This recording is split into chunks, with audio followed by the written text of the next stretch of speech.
What we're going to have a look at now is how we use the ASI to check our speed.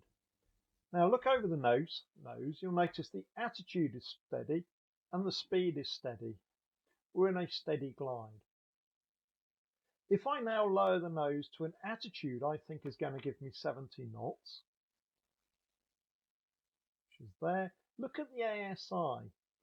Notice how long it takes for the speed to increase.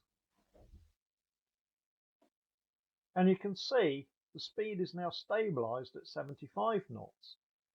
So I'm just going to make a further attitude correction and then wait. Notice it takes time for the speed to reduce and then become stable. There we are. It's now steady at 70 knots. Similarly, if I raise the nose to the normal gliding attitude, notice how long it takes for the speed to stabilize.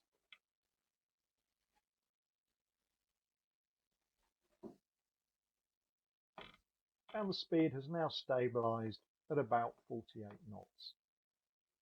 So whenever we change the speed in the glider, we select an attitude and then wait for the speed. If we didn't do this, I can show you what happens. Let's say I want to fly at 50 knots. If I lowered the nose and kept lowering the nose, notice that the speed goes beyond 50 knots. If I then raise the nose and keep raising the nose, it drops below 50 knots.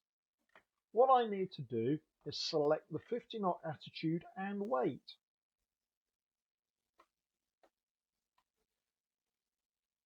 If I haven't quite got the speed I want, I make a further attitude correction and then wait again.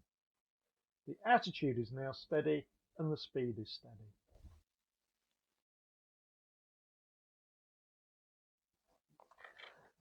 So what I'm going to do now is show you how we trim the glider. You'll notice that the glider is stable and it's in trim. The attitude's steady and the speed is steady. If I take my hand off the stick, you'll notice that the glider is in trim. The attitude and speed are stable. Okay, what I'd like you to do is put your right hand on the stick.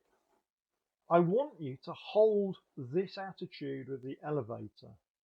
I'm going to move the trimmer and you are going to have to apply a load to the stick in order to maintain a steady attitude.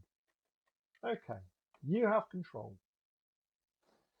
I'm now going to move the trimmer and you are having to apply a load to the stick to maintain a steady attitude. Which way are you having to apply a load to the stick? Correct, you're having to apply a back load to the stick to maintain a steady attitude. With your right hand, I'd like you to move the green trim lever until there's no longer a load on the stick.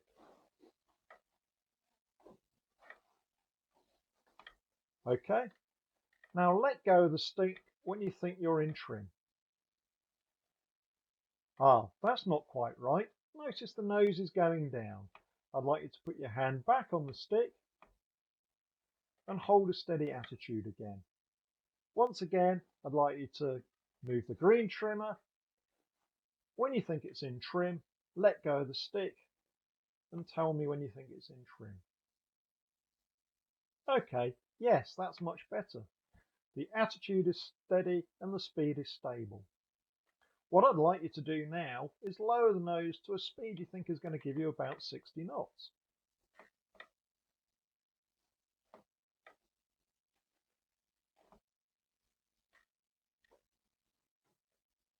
There we go, that's 60 knots. You probably notice you're having to apply a forward stick pressure.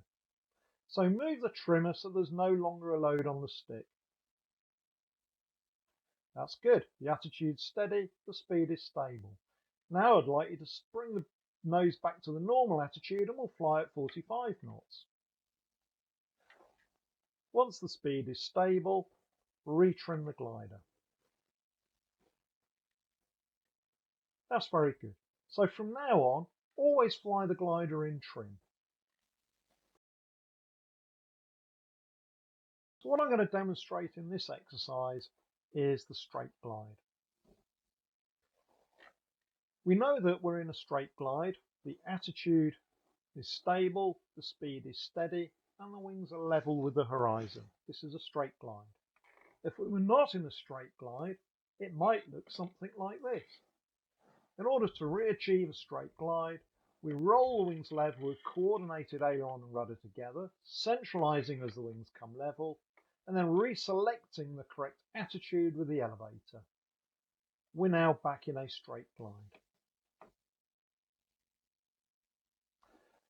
Okay, now that you know how to achieve a straight glide, what we're going to do is add the scan cycle, which is an orderly lookout cycle and also monitoring where we are in relation to the airfield.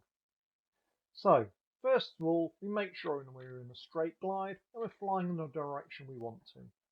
The speed is steady, the height is adequate, and we notice what the vario is doing.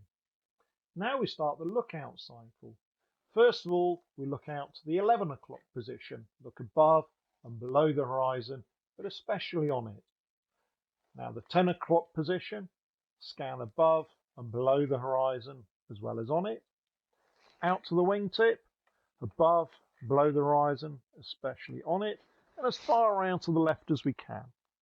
We now look above us and then forward again back to the instrument panel. You'll notice we're no longer in a straight glide, so we use the aileron and rudder to roll the wings level, centralizing when the wings are level, and use the elevator to reselect the correct attitude. We monitor our height and what the vario is doing and where we are in relation to the club. That is all good. We now start the lookout cycle to the right. So we check ahead, above and below the horizon, the 1 o'clock position, the 2 o'clock position, out to the wingtip, as far around behind as we can look above us, and then look back forward again. We're still in a straight glide, the speed is steady, our height is good, the vario is normal, and we're still in a good position relative to the club.